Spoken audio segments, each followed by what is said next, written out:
House and visitors will be at ease pending the arrival of His Excellency the Governor.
House will be in order.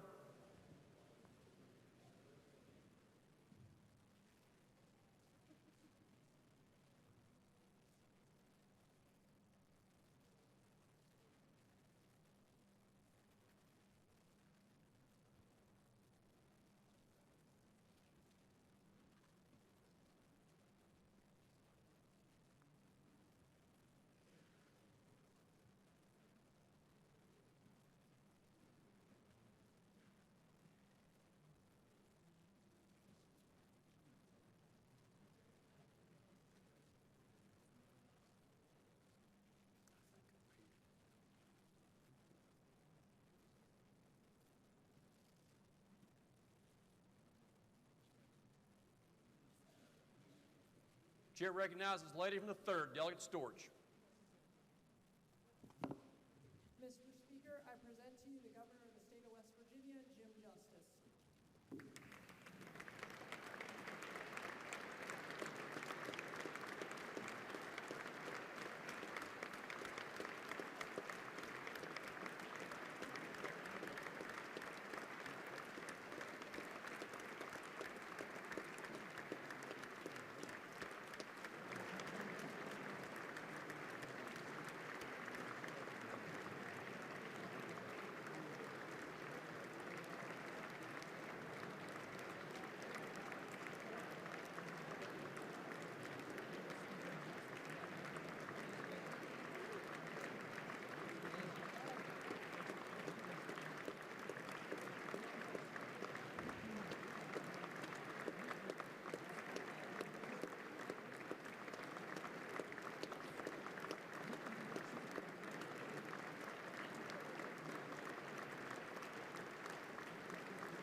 How you doing, man? Good to see y'all.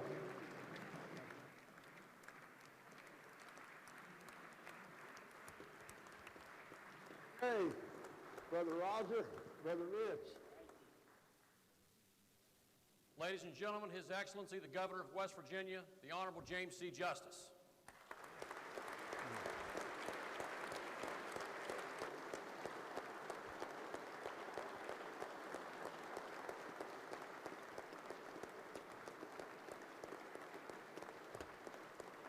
Okay, sit. Let's get at this.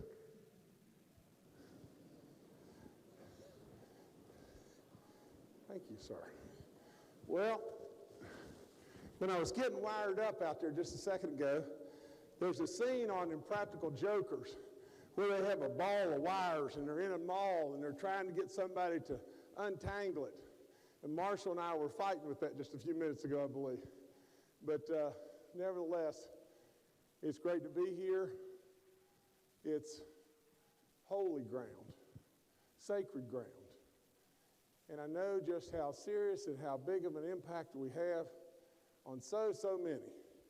So, let me tell you this. I unfortunately report that since the first time I was here, I weigh about the same amount.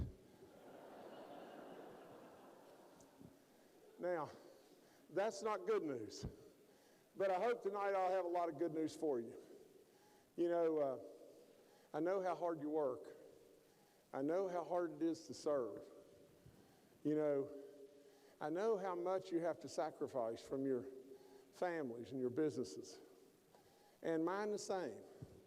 And so I've got Kathy, our First Lady over here, and Jill, my daughter, that has a beautiful, beautiful son, and our only grandson, JC, and her husband Adam's not with us right now because he's looking after JC as he's bouncing off the wall everywhere. And my son Jay.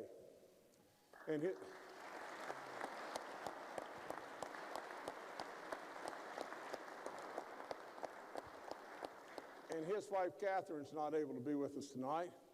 And right beside Jay is my older son, Bray. So, and believe me, B, he's a whole lot more to handle than all the rest of them. But tonight they've made a little more room for me, and they've given me the opportunity to sit on my stool. Now, I do that lots of places, and I do that because my knees are in really bad shape. Of course, you know that. And I've had 10,000 surgeries, and I'm exaggerating to make my point, but, and I've still got to have some more. I was just too slow in sports to get out of the way, and so I got hit a lot. And, but tonight, I'm proud to be sitting and talking to you, and not at a podium maybe lecturing to you. And the same is true for all those that are out there watching us on TV right now. To me, I need to be talking to them as if I were in their living room, or if I were sitting on a log with them in the middle of the woods grouse hunting. You know, that's what I think the people really, really connect with and really get. Now, I know that it would be impossible for any of us to disagree that the first time you ever saw me, the first time I walked in the door, things were pretty doggone tough. The first set of books they handed me, you know this, and you know I'm not exaggerating in any way, shape, form, or fashion, but our state was bankrupt. There's no way around it. I mean, when you look at the current year you're in with a $217 million deficit that you're going to have that year, 6 months have already elapsed before I walked in the door, and we're saying we're going to be 217 short that year. And the next year it's going to be 497, and the next year some 600 and some, and in the last year 772. Now, that's not how bad it's going to be. That's cumulative how bad it's going to be. So you got to add them all up. And before you know it, you get to a number that is so astronomical it's not even comprehensible. Now, anybody would say, well, what are we going to do? What are we going to do? How much money we got in the bank? And immediately we turn to a rainy day, and we say, well, we can't take any more money out of rainy day, because if we take more money out of rainy day, our bonds are already going to be derated than they were. So what are you going to do? What are you going to do? And I prayed a lot, and I truly give the good Lord credit for all the good ideas, and I'll take the credit for the bad ones. And I've had plenty of bad ones, and I try to some way, somehow, overcome them and work. But at the end of the day, after we went through everything there was to go through, 23 months later, we're here today. 23 months. Seems like an eternity, but it just seems like it just happened yesterday. There's been lots and lots and lots of hard work. You've done a lot of great work. You really have. And I could never thank you enough for it. I could never thank you enough for the state and the people of West Virginia. I do feel like I came up with a dadgum good bunch of ideas. But at the same time, I thank you for your work. This is not a king or a dictatorship. This is not one. This is a body of people that are all in this together, working for one cause in my book, and that is for the people of this state. Now, I'm very proud tonight to say just this. You know, when I got here, we had had multiple years, 4 or 5 years of cut budgets. Didn't have anywhere to go. Had to cut. Had to cut to balance the budget. Well, we haven't had any cut budgets recently, and we're not going to have one today either. Today we have things that are so good. Surpluses. No new taxes. Did you hear that? No new taxes.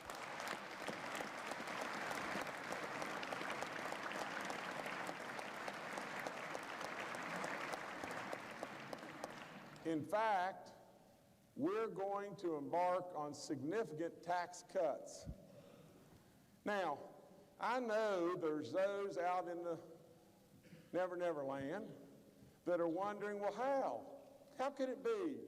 How can you possibly embark on all of these things that have been introduced or that are floating around out there? I'm going to tell you tonight. And I'm going to tell you, at the end of the day, you're going to see a budget that is increased less than the rate of inflation. A budget that is increasing significantly less than the economic growth of our state. And it's going to be able to do all the things that I've told you that we could do. I challenge you over and over to watch the numbers. We all know on day one they were red, red, red, red. Today, we have an all-time record. Now, I'm telling you, this bothers me.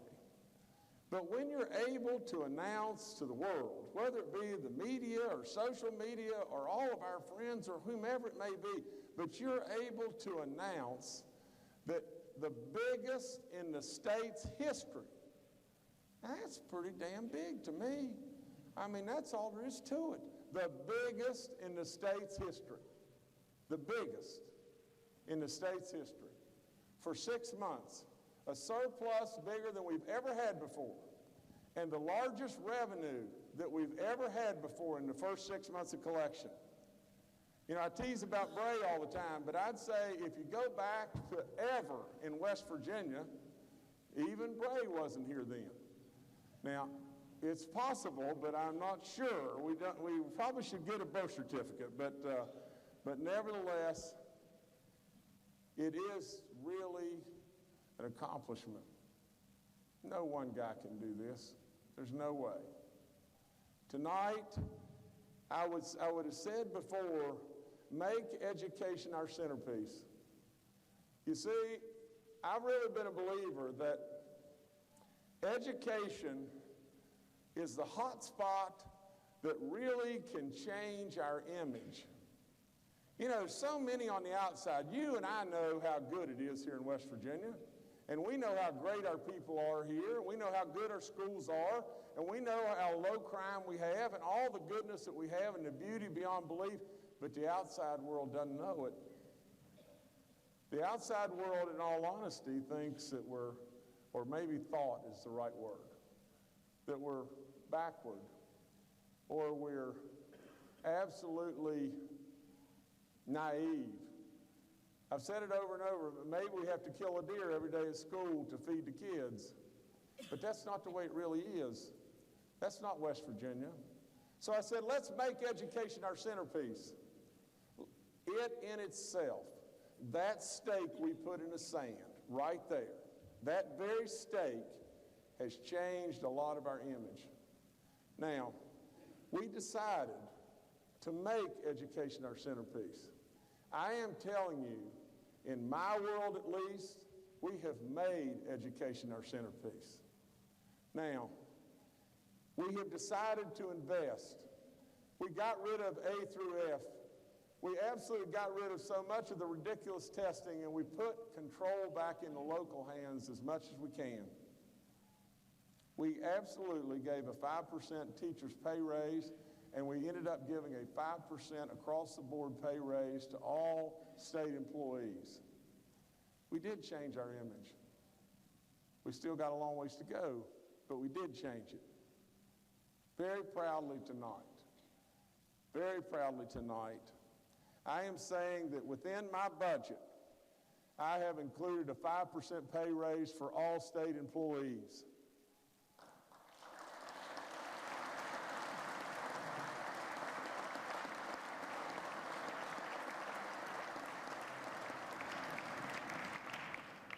In regard to PEIA, I promised that we would put $50 million into PEIA 1 year, $50 million the next year, $100 million total. That was the beginning talks. Then we decided, well, we've got enough surplus dollars. We can put $100 million into PEIA right now. Now, it's not a...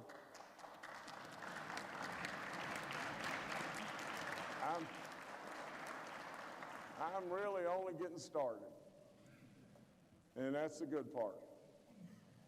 The other thing is just this. Through $100 million into PEIA is not going to solve PEIA forevermore. But today, PEIA does not need any true-up monies. Putting $100 million into PEIA is a giant first step. And we can do that, and that is exactly what we're going to do. But in addition, just think about this. Dave Hardy, our Secretary of Revenue, and his great disciples, they have found a way that really and truly we can dedicate not 100% of that as required, but only $105 million will earn us $150 million that we can dedicate to PEIA today. So that's what we're going to do.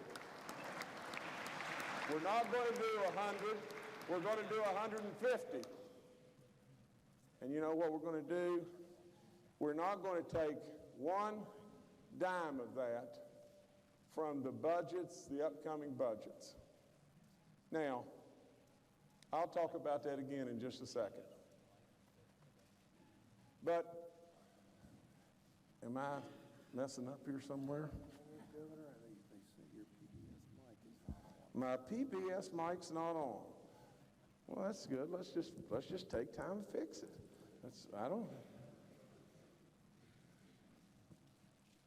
I'm not in charge of the electronics now. And this isn't the shot caller, is it?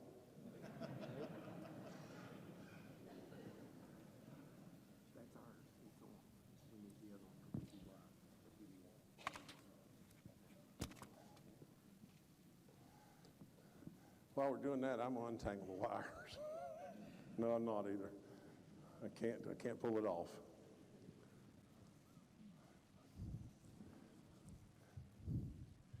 Okay, are we good? All right, we'll try again. I'm going to start from the beginning. No, no, I better not do that, huh? Of course, you know my commitment to education. I love kids. I love what they bring to us every day. I have the great fortune to be with kids in the wintertime a whole lot, and I think you can learn so much, and it's easy to say they're our hope, but they are. And they're naive, and they learn so much, and we owe them everything. You know, tonight, we have with us a teacher, Jada Reeves.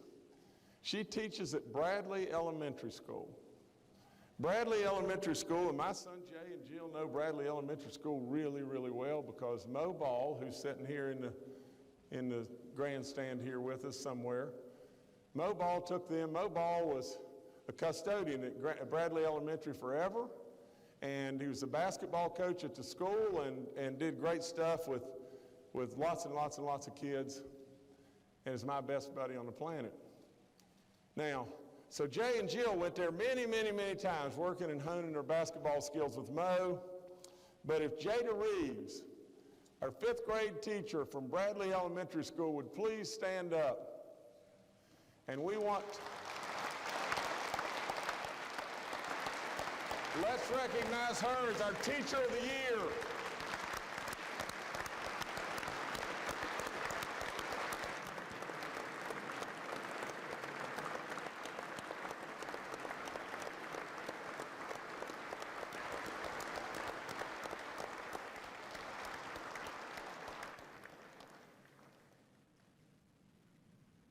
Everybody started clapping before I could tell that you were our Teacher of the Year, but congratulations.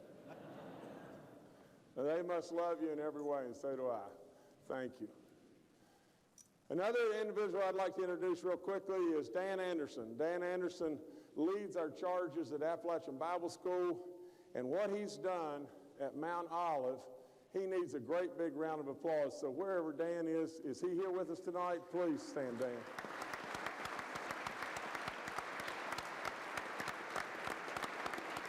Great work.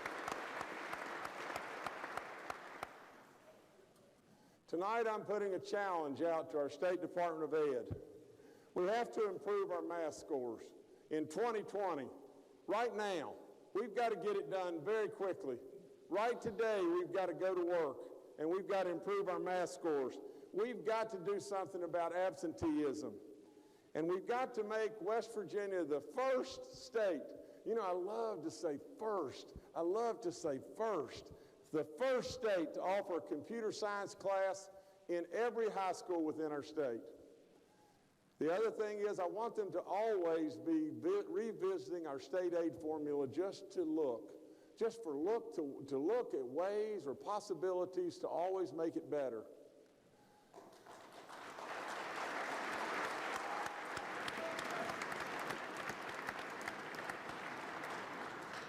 I want to urge you to pass into law the ability to raise our math, our science, our foreign language, or our special ed teachers' salaries in order to be able to be competitive and attract those people here.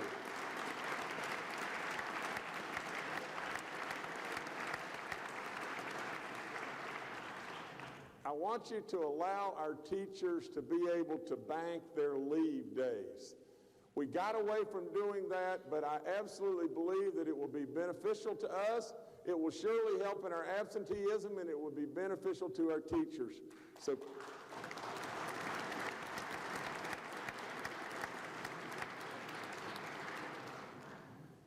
I also want our promised scholarship to be covered for vocational education.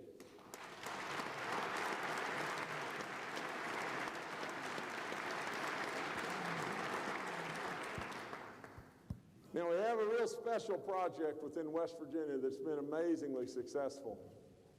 You know, my wife, Kathy, she's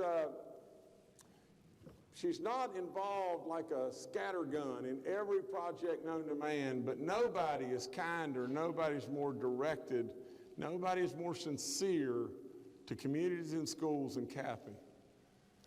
My salary, if I didn't do this, she'd kill me, but my salary is all dedicated 100% to communities and schools. Now,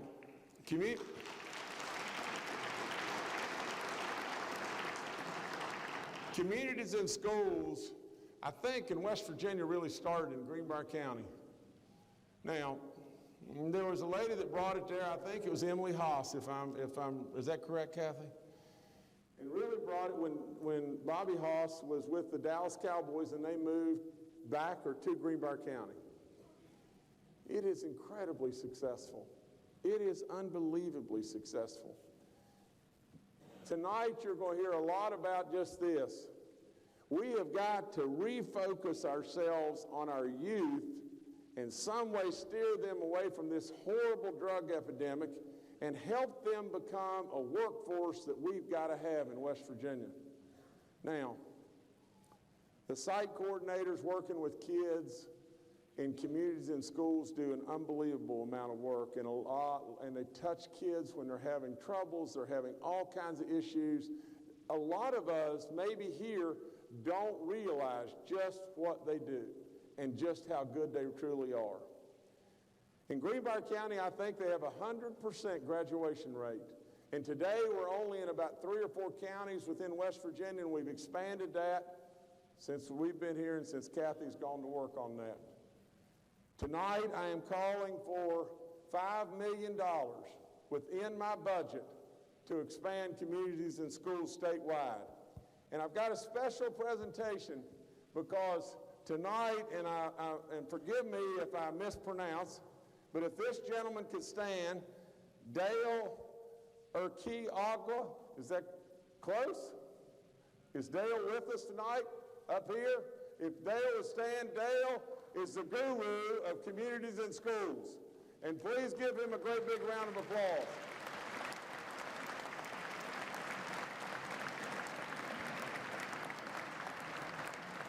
Now also I've got one other smaller friend that from time to time, you know, he and I kind of bingo off one another and we enjoy each other's company a little bit. He's a little guy.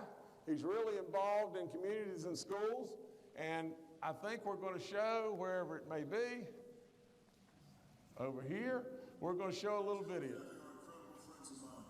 Communities and Schools is an incredible program doing great work, and I'm delighted to hear their sincerity and commitment to communities and schools. You know, it's very encouraging when an entire state gets behind a program like this, because it's all about helping one another. Thank you so much. Governor Jim, you know I love you. Governor Jim. Now,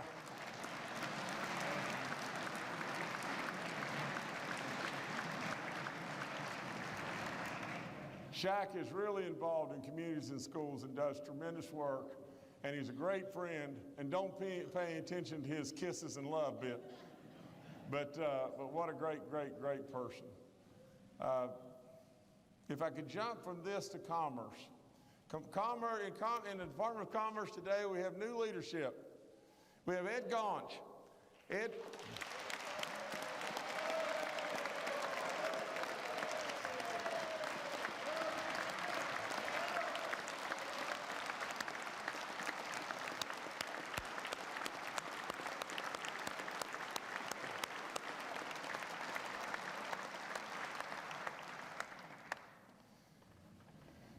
If I could say this about Ed, he brings friendship. He brings respect from you. He brings knowledge. He brings a lifetime of business wealth and experience to the table, and he's going to really help us. I'd say this real quick. Don't think for a second that the China issue is off the table or the natural gas hub is gone. Today, like it or not like it, but we're still having a little bit of headbutting going on with the U.S. and China. Until the dust settles, you know, between our presidents and everything, we're probably still going to have a little headbutting going on, but they're still in touch all the time. There's absolutely so much interest in West Virginia, and we have so many possibilities for manufacturing and natural gas hub and expansion of our coal industry and on and on and on, tourism through the roof, and so many different things that we need a great man like Ed, and we got him, and I'm really proud to have him. Tonight, I'd like to introduce one other person, Phil Dickinson. Now, Phil is here representing the British ambassador, and the British ambassador just came not long ago, and he's got all kinds of ideas and possibilities and things that they could bring to us right here from Europe, from England, and do great stuff as well. So wherever Phil is, if Phil would stand. Good to have you, Phil.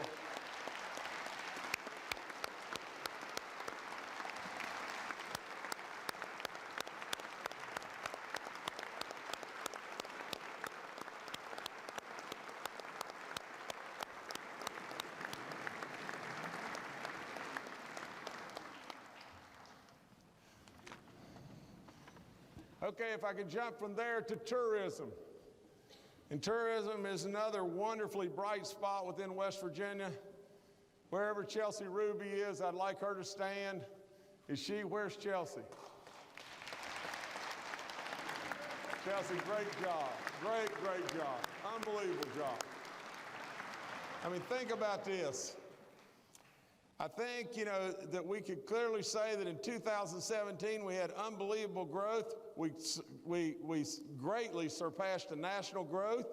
In 2018, it looks even stronger and stronger. Our hotel occupancy is up 11%. You know, our increased prices and revenue at our hotels is up 13.4%.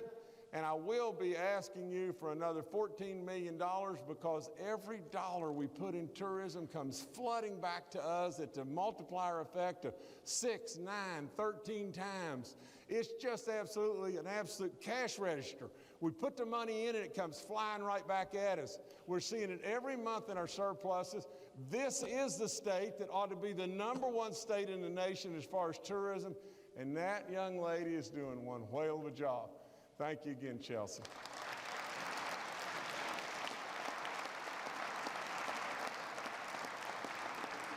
Now, if I could report real quickly about our state parks, we sold $60 million of excess lottery bonds to upgrade our state parks.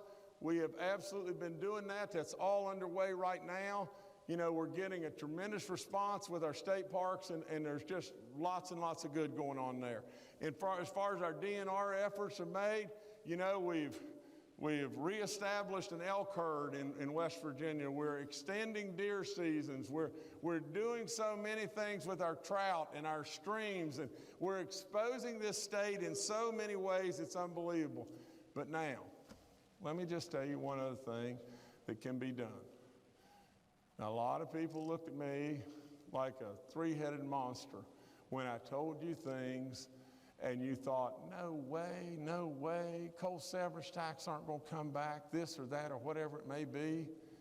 But I am telling you today, Austin Caperton, who is a leader beyond belief, is not with us today right now because he has been under the weather and he's had some surgery, and Austin will be back soon.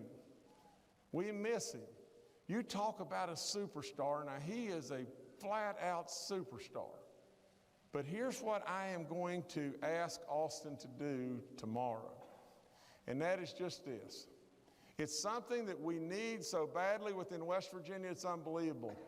We need to develop multiple lakes within West Virginia, multiple lakes that can give us hydroelectric power, of which maybe we don't need, but at the same time, they can give us flood control. We need the ability to develop those lakes. Do you know, if you step back and think about it, 4 of the most beautiful seasons in the world, the most incredible people on the planet, the most unbelievable natural resources, and located within 600 miles of 2/3 of the people in the country. The only thing we don't have is an ocean. Now, I am telling you, our state needs more developable lakes.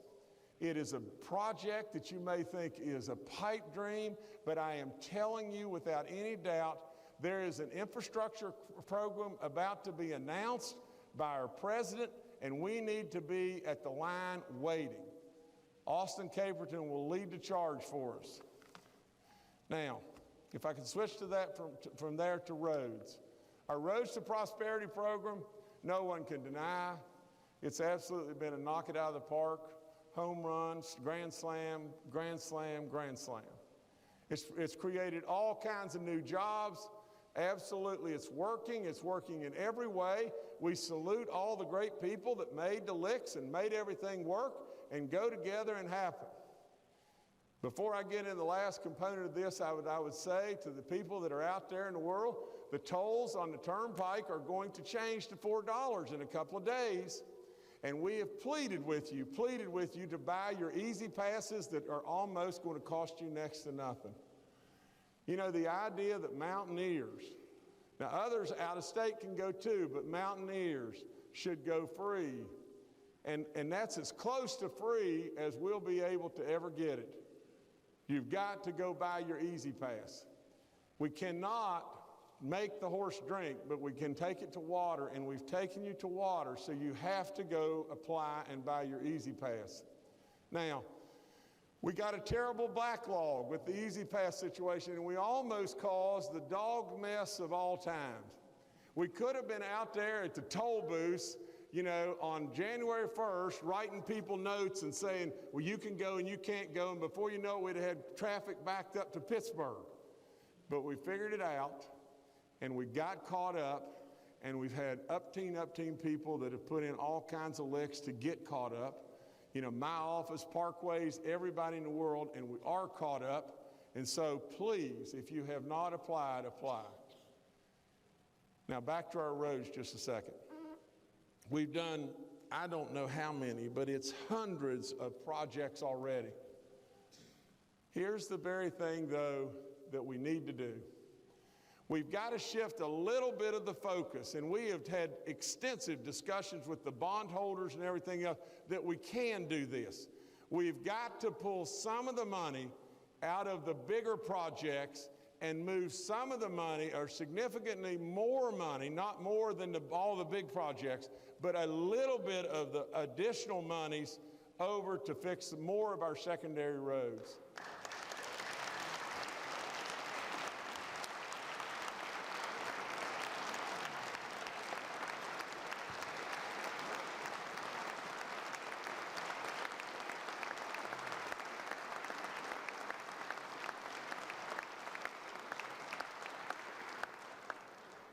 I'm glad to see y'all get up because I thought you were going to sleep.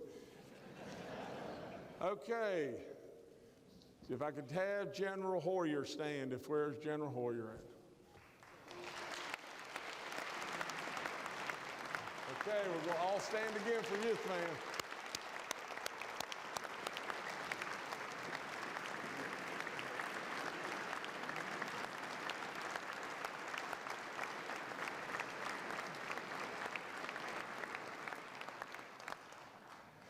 General, all I can say for all of us, and all of us as West Virginians, all of us as Americans, you talk about us having a superstar in our midst. We all thank you. We all applaud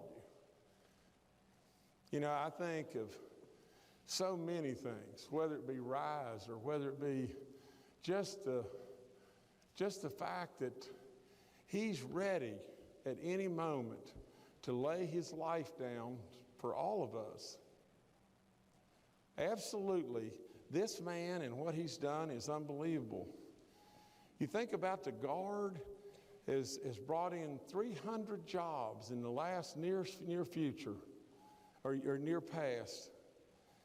And it's created an economic impact on the state of West Virginia of $361 million. A lot of times that goes unnoticed. But in addition to all that, think about the Mountaineer Challenge Academy. Think about young men and women that are just absolutely lost. Lost. Last year, they're going to have above a 90% graduation rate. And those people are on their way. You know, so General, again, we all thank you in every way possible. If I could speak of the RISE program just real quickly, we got a little bit diverted. And the reason we got diverted is one thing. And I'll talk a little bit about this in just a second. But you see, I came here and I have never wanted a dime. Not a dime. I drive myself, put my own gas in. I don't want a dime. Absolutely now, it's tough to step up like that. Some people can't. But at the same time, when we get off track and it seems to me like the government is throwing away money or people are taking advantage or there's improprieties that look absolutely wrong, I'm going to be tough to deal with. That's all there is to it. And we got going in a direction that we would have thrown away millions and millions and millions of dollars. We had to stop for a minute or two. And the General came to the rescue and stepped in. And tonight we have John and Grace Harris with us, and they are the first stick-built home occupiers that we have now finished their home. And if they would stand, I'd love for you to give them an incredible round of applause.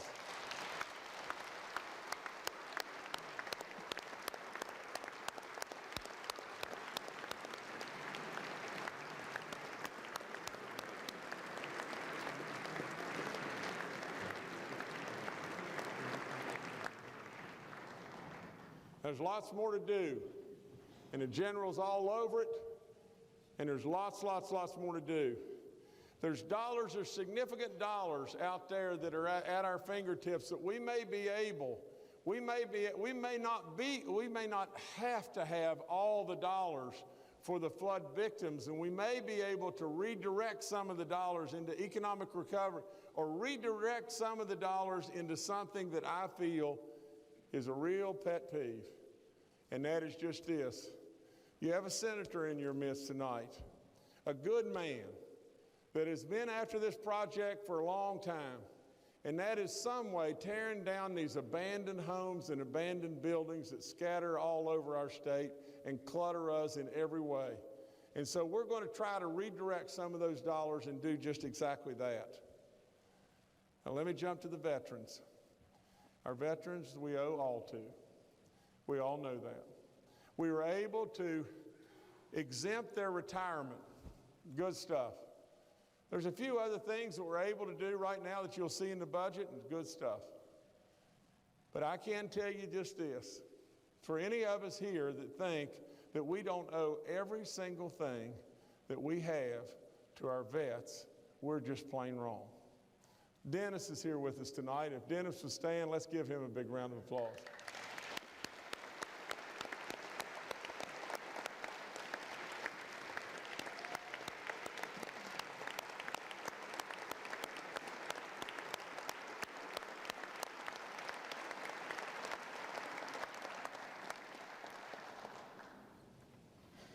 Okay, so we've done a bunch of stuff. You see my hand. My hand's got 4 fingers and a thumb. And sometimes your thumb can get in a lot of ways. Get caught in the door or whatever it may be. But these fingers, if they were to represent our economy, education, our veterans, and our roads, we've done pretty good on those 4 fingers. But every time we jam our hand in the glove, we hook our thumb and it just won't go just right, and we keep just messing up and messing up and messing up. What's the last component? Now there's lots and lots of stuff still to do, but what's the last component? We've got to fix the drug problem. We have to fix the drug problem. We have to be committed enough to fix something that is absolutely cannibalizing us. Now, in Cabell County, we just had information that we reduced our overdoses by 40%. Marshall University, we started a Governor's Council on Substance Abuse Prevention. We have done lots of stuff, and we're making headway. The very number one thing you had to have to get the drug problem halfway under control was jobs. But you know what? We're losing the battle. We're losing. Now, if you don't know that we're losing, get out there in the field and look and talk to people. We're losing.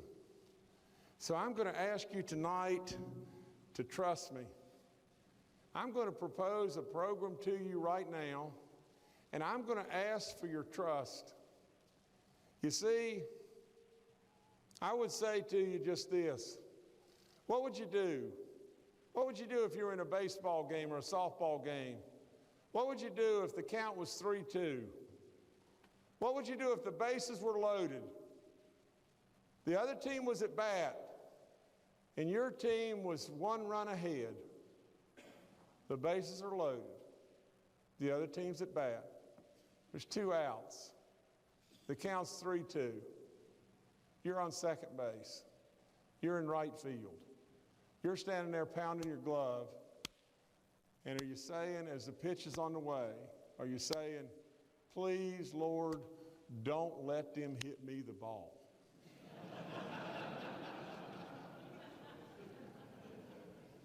Because I'll muff it up. Or are you hitting your glove and saying, please, Lord, have them hit me the ball? I'll make the play. I'll make the play. I want the ball. Well, you see, right now, I'm going to ask you for the ball. Now, I'm going to call this Jim's dream, because I want it to be just that. I want it to be a dream that we can take our people off this terrible drug trail, and we can put them in a job, and we can give them real life hope. I'm going to tell you it's going to take some money to do this. Not all the money in the world. But let me just tell you, and there's going to be so many opinions of how we ought to do this. This is the most important thing that I'll talk to you about tonight. You know, there's going to be opinions, well, we can do it at the community college, we can do it at the 4-year schools, we can do it through VOTEC, we can do it through education, we can do it through this, we can do it through that. But I am going to tell you just this. Just give me a chance. Just give me a chance to fix it. You know, I can get it done. I want the ball. So if Rebecca will unveil this.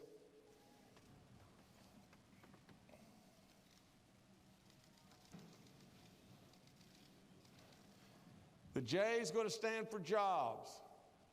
The I is going to be in. The M is going to be making. And the little apostrophe is upside down, and we twisted it around to make it a U, succeed. Now, looks a little funny, doesn't it? But it looks pretty much like I'd probably right. But here's what I think we need to do. I think our best alternative today is the adult training or the adult learning educations in the education department. The problem is just this, and here's the problem. Nobody's really going today. The reason nobody's really going is not because it's not a good program, it is because, and I don't know how to speak of this anyway but folksy like you've heard me speak. It's not the real deal. It's not real training that they can go get a real job. But you see, what I'm going to ask you for is $5 million. $5 million to put into prevention. I'm going to ask you for $10 million to put into DHHR, into treatment. I'm going to ask you for $10 million for staffing and replacement and maintenance of equipment at the training centers, at the VOTEC centers. And then I'm going to ask you that if I'm an addict and I go to treatment and I get better, and then I go into some level of training and I get a certificate, that I will be able to take that to a court and get immediate expungement of a misdemeanor that I have. Not felonies, but a misdemeanor.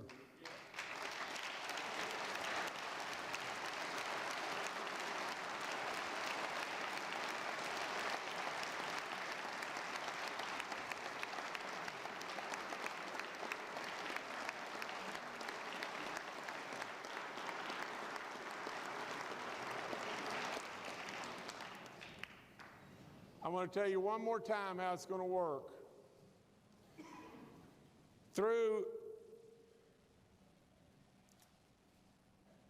the surpluses that we have today, I want to take $20 million out of those surpluses. Through an appropriation, $20 million out of those surpluses, and buy all the necessary equipment that I'm going to have at all of these centers to be able to do the level of training that I think needs to be done. Now, think about it. You can't go learn how to drive a pickup truck and go to a surface mine job and tell them you can drive a 777 rock truck. You can't go to somewhere and learn how to tack weld and go to an industrial site and say you're an industrial welder. These people can't get jobs. Let's just tell it like it is. They can't get jobs. And if we lay the burden on our ongoing budget, we lay a burden on that we say we need $50 million ongoing to be able to perpetuate a program like this. We don't need that. We don't need that. What we need is a jump start to be able to have the equipment on site, to be able to teach the welding, to teach the electrician stuff, to teach the heavy equipment operation, to teach and build our workforce. You know, I've heard it 10,000 times. I don't know how to say it any better. Companies all over the place come in my office and they talk and they talk and they talk, and then they say, well, you don't have a qualified workforce here. I don't know how in the world we can come here. The other thing, you've got people who can't pass the drug test. Well, for God's sake, so why don't we train them? Why don't we train people to do something? Why don't we train people? Why don't we absolutely, some way, somehow, let our people that are struggling on drugs beyond belief go get treatment, and go get treatment for free, provided that they'll come out of treatment and go into some level of training, and provided they'll take constant drug tests. Why don't we absolutely train our workforce and give those people hope. I don't get it. Now, we have too many ideas. Too many ideas. Let me fail. Let me fail. Give me the ball. Just let me fail. Absolutely, I'll promise you, I'll run across the finish line and I won't fail. Our state police had our first cadet class not long ago. We just started on Monday our second cadet class. They need a few dollars to update the forensic lab, and I've got that in the budget.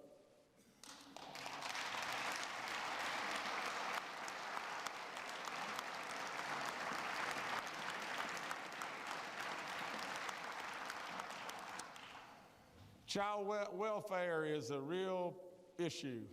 Of course, everyone knows my commitment and how I feel about kids. Foster care, we're really upside down. And we got to figure out the foster care crisis, and I'm going to challenge all of y'all to bring me solutions, bring me answers of what we can do. I want to begin immediately. I want to take $10 more million directly out of the surplus monies that we have now, and I've got $5 million in the budget to immediately build back the Anthony Correctional Center. We need it built back. As far as medical cannabis, we need to solve the riddle, guys. We're running out of time. There's a lot of people out there that are hurting, and they could probably very well use medical cannabis. I want everyone here to understand.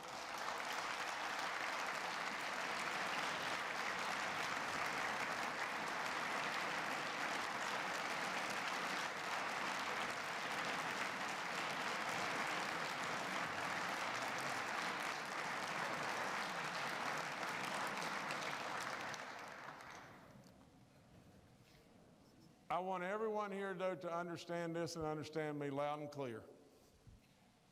I am adamantly, etched in stone, adamantly against recreational marijuana.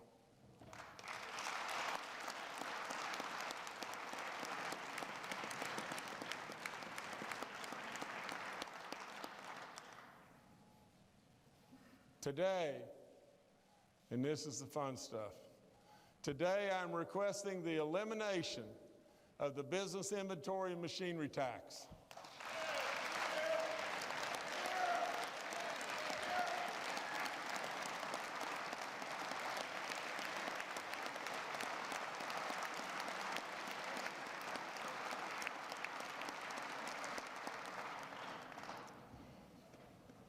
Since the first day I came, I'm a business guy.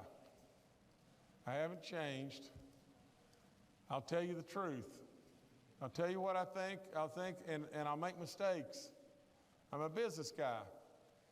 I know that wherever we can, we look for and we found waste upon waste upon waste that we've been able to cut out. We've found ways to streamline government, and now today, we can streamline even more.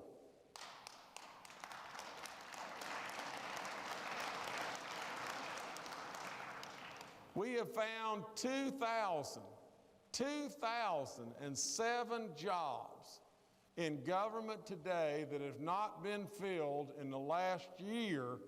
They have been vacant for a year, and we want to eliminate them all.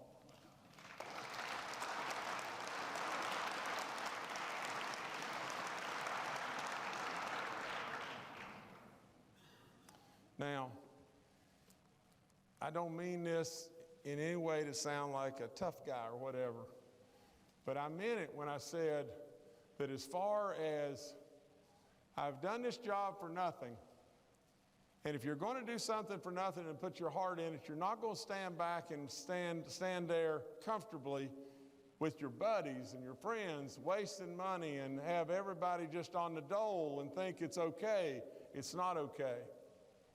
And whenever I can find it, I'm going to uncover it. And when I uncover it, I'm going to try to do something about it. Tonight, we have another special person with us. She's with the AARP. Her name is Galen Miller. And if Galen could stand wherever Galen is.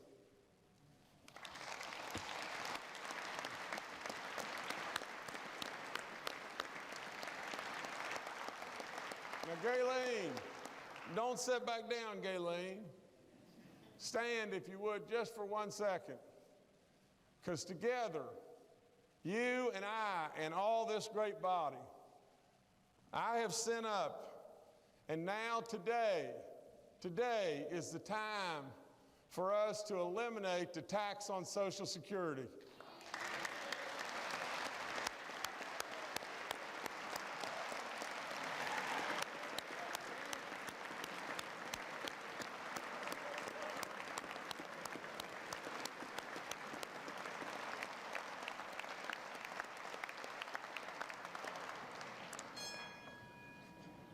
Oh.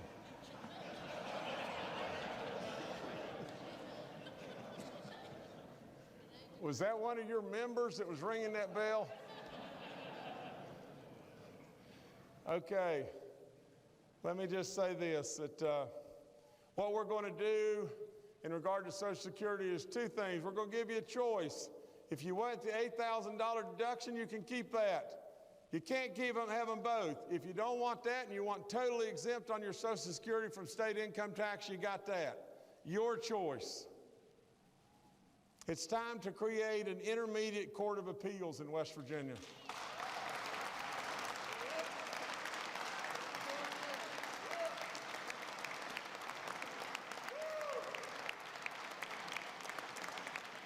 It's another step forward to reinstalling honor and integrity back to the court system. I've just got a couple more and I'll go quickly. Not long ago, our mine rescue teams, they brought 3 people out of a mine, and all of us know that without any question, they had no business being in the mine. All of us know that maybe we just need to stiffen our laws even more to make it more of a deterrent for them to go. I'm all for that. I am 100% for that. But I would tell you just this. They're our brothers and our sisters. They were in there. And just think, the mine rescuers, I said, can you tell me? Can you tell me they're not there? Can you tell me that it's unsafe to go and try again? And they said, we can't tell you that. But we feel like that it's not unsafe, and we could go, but we don't think that they're alive, or we really don't think that they're there. But they weren't willing to quit, and neither was I. And lo and behold, we brought them out of there. Your brothers, your sisters, they shouldn't have been there in the first place. But just think, what if we had not gone back? What would have happened to those people? And if you can live with this, I can't. We went back and we did exactly what my dad always said to do. Damn you, there's always something you can do, and you better damn well always remember that. We went back and we found them. If we hadn't have gone back, you know what we would have done? We would have taken a D11 bulldozer and we would have pushed dirt against the mine opening so tight that there was no way somebody could get into the mine. And what would have happened to those people? They had water and they had air. They would have sat there until they starved to death. Starved to death. That's what would have happened to them. We found them. They shouldn't have been there. We should make the laws tougher, but we should celebrate that West Virginians found them. I couldn't be more proud.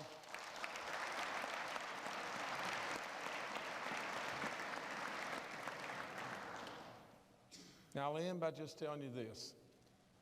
There was a guy not long ago, he's sitting in my office and he said, what about this job keeps you up? What about this job that keeps you up at night? Well, I'd surprise you when I tell you this. Now, I don't tell you this for me in any way, shape, form, or fashion. What keeps me up is just this. Too many people out there, too many of our people still haven't heard the news. Too many of our people, no question, are still hurting. But too many of our people believe still that they really just should be 50th and stay 50th. By God, you should know your place. Too many of our people need to hear the good things that we're doing. Too many of our people need to pull the rope all together with us. They want to be. They want to feel good. They want to feel joy in what they do. Now let me tell you just this, and this is all there is to it. I came to you again wanting nothing. I came to you just as a man that had incredible experience, a man that's probably made so many mistakes, maybe as many mistakes as there is in this room, and I've learned from them. I've done all kinds of stuff. You learn. I've got a tremendous amount of wisdom, and absolutely I would challenge every single person here to know that all I want to do is help. All I want to do is try to do all the good that can be done for our people. And whether I'm here on this planet 2 more days, or with you 2 more years, or with you 6 more years, I would say use me. I'm a resource that can be used, and I'm a resource that can help. Now, I think big. I think create with a lot of creativity. Absolutely look at my track record. I'm not going to let you down.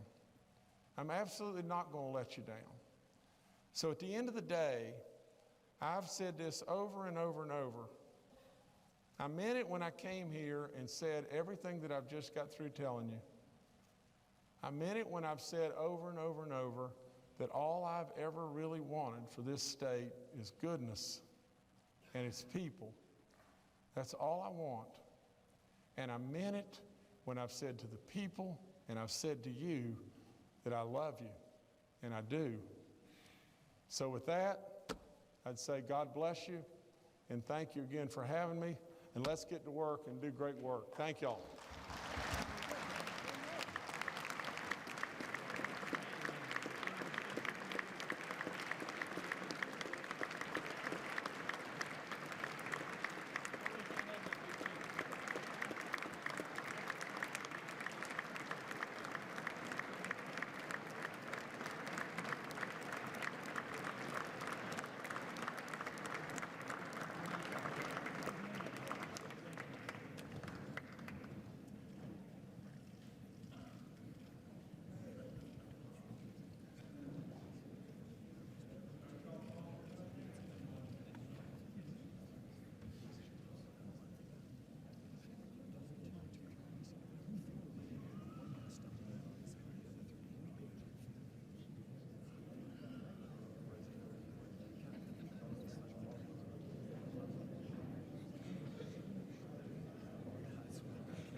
The business of the joint assembly having been completed, the chair now declares the joint assembly dissolved.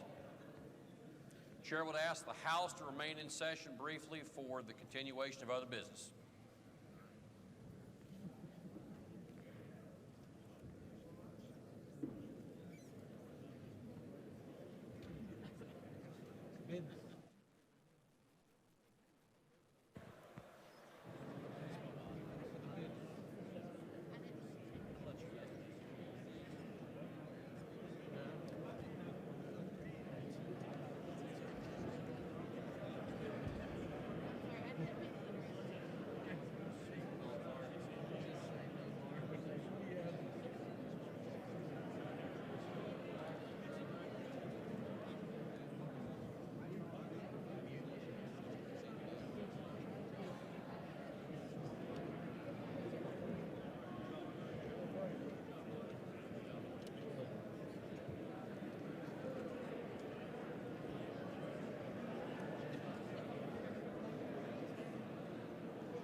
Executive message number 1. Dear Speaker Hanshaw, I herewith submit, pursuant to the Constitution of the State of West Virginia, a budget and budget bill for the fiscal year beginning July 1, 2019. Sincerely, Jim Justice, Governor. Message will be received. Clerk has a bill introduction. House Bill 2020, Budget Bill, making appropriations of public money out of the Treasury in accordance with Article 6